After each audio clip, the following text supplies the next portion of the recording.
1992లో అప్పటి ముఖ్యమంత్రి Nedurumalli Janardhan Reddy government school of music and డ్యాన్స్ను కోట నుంచి నెల్లూరుకి తరలించారు. జిల్లా అందరికి ప్రజలకు అందుబాటులో ఉండేదానికోసం అప్పట్లోనే ఒక స్థలాన్ని ఆ కాలేజీకి అలాట్ చేశారు. కానీ ఆ స్థలంలో బిల్డింగ్ రాలేదు.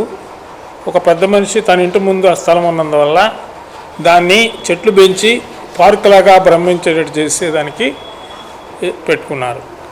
ఇదే government college school of music and dance ఒక ప్రైవేట్ బిల్డింగ్లో నెలకి 1,14,000 రూపాయలు ప్రతి నెల రెంట్ కట్టుచున్నారు. అనగా ఈ 34 ఏళ్లకు గాను 4,70,00,000 బాడుగు రూపంలో గవర్నమెంట్ ఆఫ్ ఆంధ్రప్రదేశ్ చెల్లించింది.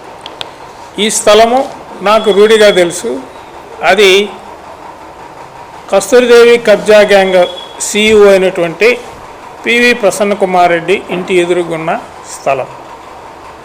దాన్ని పార్కులాగా తయారు చేసి ప్రజలకు భ్రమింపజేసి మ్యూజిక్ కాలేజీకి రానికుండా సదరు వాహిని వారి పెద్ద మనిషి అయినటువంటి పివి ప్రసన్న కుమార్ రెడ్డి దీనికి కాలేజీ రాకుండా అడ్డుపడుతున్నారు.